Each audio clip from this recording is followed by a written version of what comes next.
Safety concerns in seniors housing and aged care, it has changed a lot over the years, right? Maybe years ago, anybody could walk into the building and no one even took note of that years and years ago, not today. How has this changed over time, and why is it so meaningful? Welcome to Season 6 of Bridge the Gap, a podcast dedicated to informing, educating, and influencing the future of housing and services for seniors. Powered by sponsors AgeWell, Connected Living, Hamilton Captel, Refera, The Bridge Group Construction, and Solinity. The contributors are brought to you by Peak Senior Living and produced by Solinity Marketing. Welcome to Bridge the Gap podcast, the senior living podcast with Josh and Lucas, but just Lucas today because we have a small table and we've got great guests. We're going to have an amazing conversation. We're here in Scottsdale, Arizona. We've got great guests on, great friend. I want to welcome Charles Mann and Kristin Ward to the show. Welcome to the show. Thank you. You guys have actually been on the podcast before. Charles, you haven't been on the podcast in the face-to-face version. We've done the Zoom calls before. Really, this is an exciting time. This is the beginning of the year. There's a lot of energy here, a lot of conversations, and you even have some great new news, breaking news in the industry, because you've been here a while and things change. And so tell us what the new news is. Well, I am the co-CEO of the newly merged and formed new which is AgeWell Solvere Living. So we've come together with another amazing operator in Florida. They're on the East Coast, we're on the West Coast. So now we bridge the state and soon to be the country. And it's an exciting time. Yeah. They're So great guys. Bridge the gap? Is that what Yeah. you just said? There was a gap there that they bridged. Exciting times. Congratulations. Thank you. We're really excited. So what does that mean for you?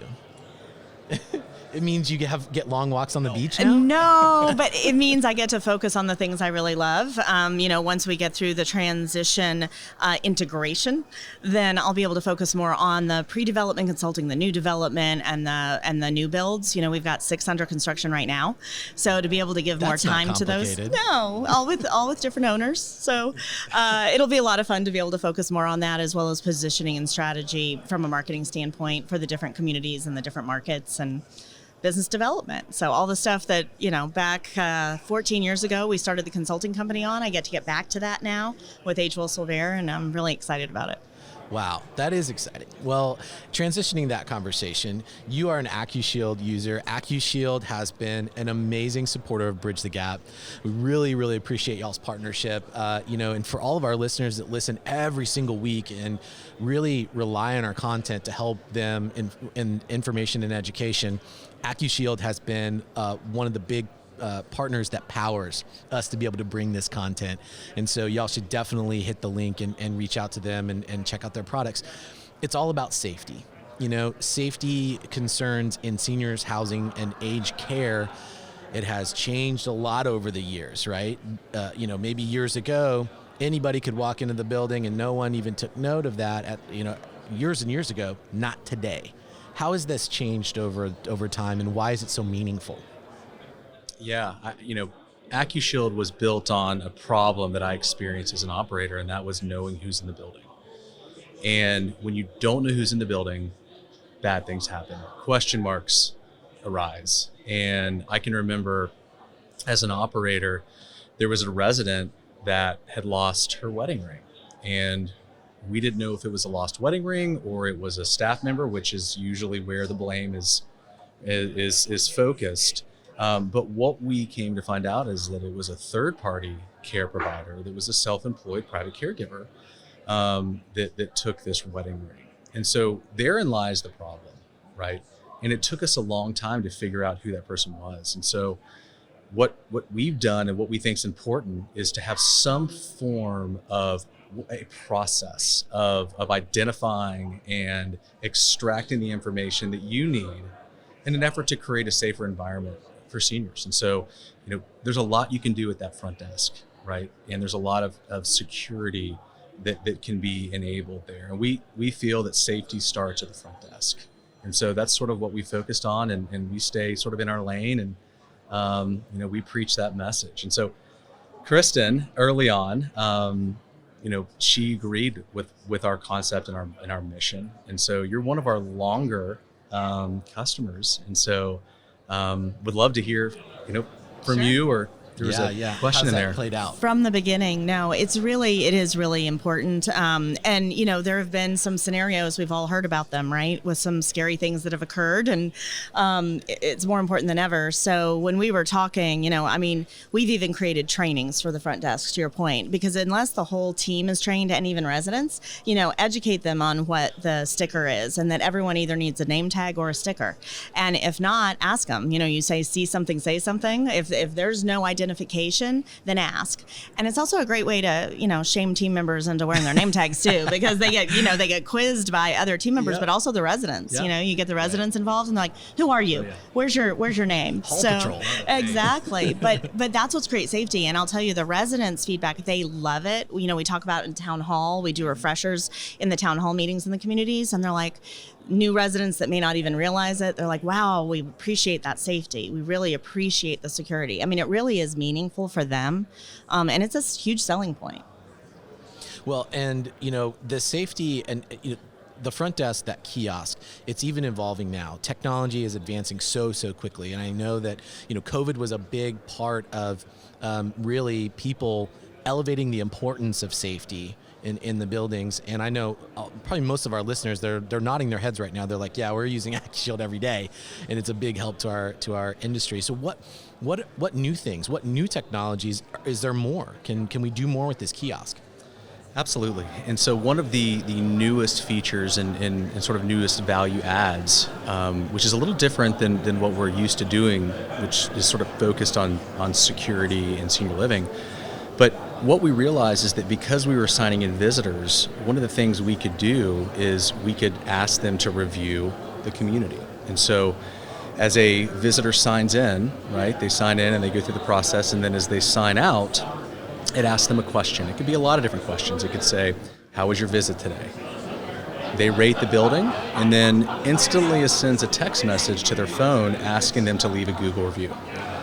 And so Google reviews are directly related to SEO, right? And search engine placement, right? Where do you rank, right? Where does your building rank? And so what we've learned through just research is that Google looks at that, right? And they don't just look at it as a pure number. They look at it to, how often they're being reviewed, right? It's not just you have 800 reviews, it's how often was that community reviewed. And so what we're seeing is that people that use this feature that we call Reputation Accelerator, they're getting between 7 and 10 net new reviews, Google reviews, per month, which just, it's kind of hard to, I didn't realize that was going to happen. And so it's just asking the question.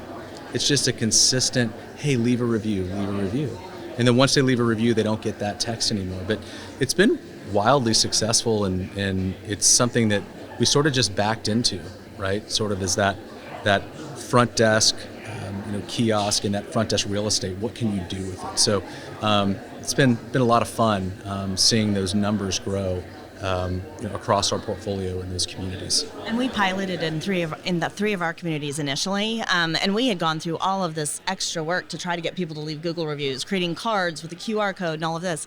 So then we piloted it in 3 of the communities, and those results are absolutely true. It was amazing, and so we were able to focus marketing's time on other things, and now we have it across the portfolio because it's impactful and it makes a big difference. You need a lot of arrows in your quiver, right?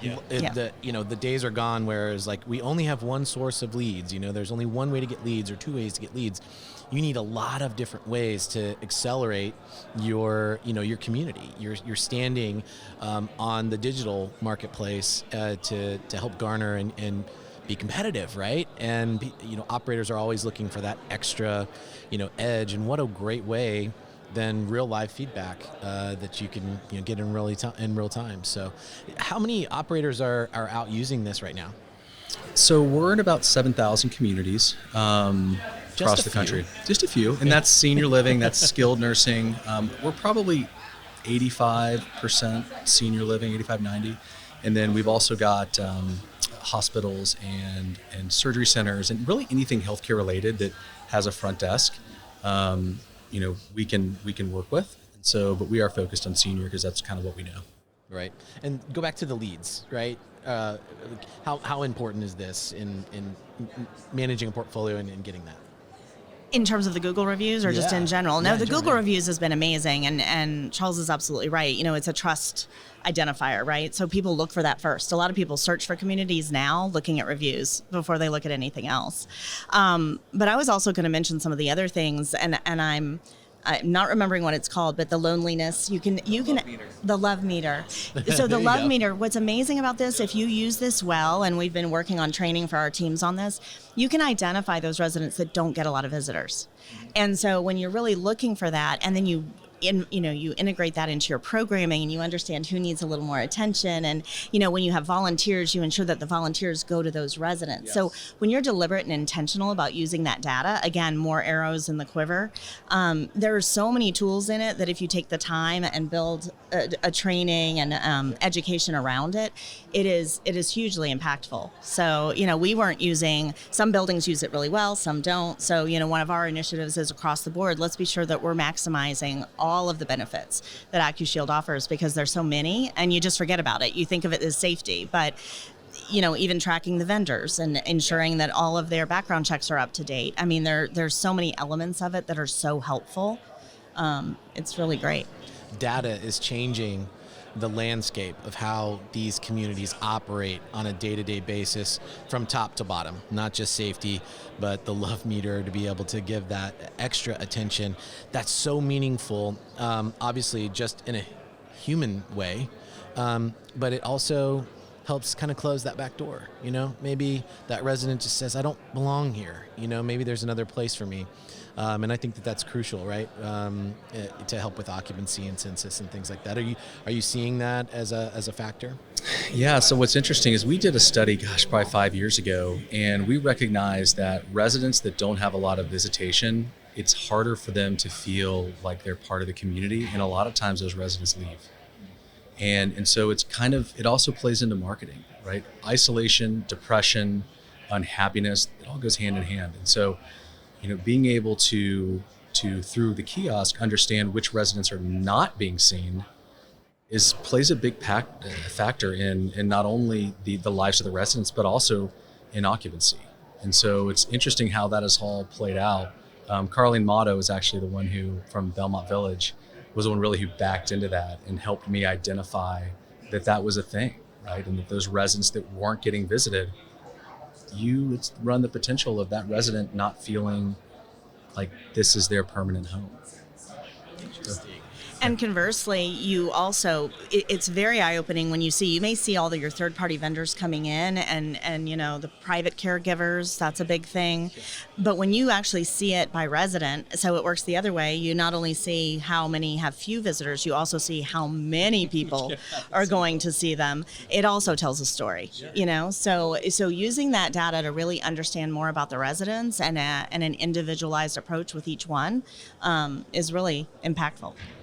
Yeah, and I'll say to your point, those residents that have a lot of visits, right? A resident moves into a community, and that adult child is there every day, all day. That's a problem too, right? Because they don't let that resident adjust and have their own life, and so on the other side of the equation, that can be a big issue. And so that can prompt, whether it's that resident care director, executive director, whoever the leader of that building is that manages that introduction of the community to the resident. It's a really good indicator, right? As to maybe you need to have a conversation about, hey, well, we know that you love your mom, but let's let her get acclimated. Let's let her make friends. And so being able to know that, I think, is important. Senior housing, senior living, it's complicated. It is. People managing people. Complicated. People loving people. But data matters, and it gives you those extra tools to be able to adjust and make it less complicated. So is there anything new on the horizon for AccuShield that you're able to say? So next week we're going to launch something and really sort of bring to the public kind of a new feature that we're adding. But I'll give you sort of what it has to do with.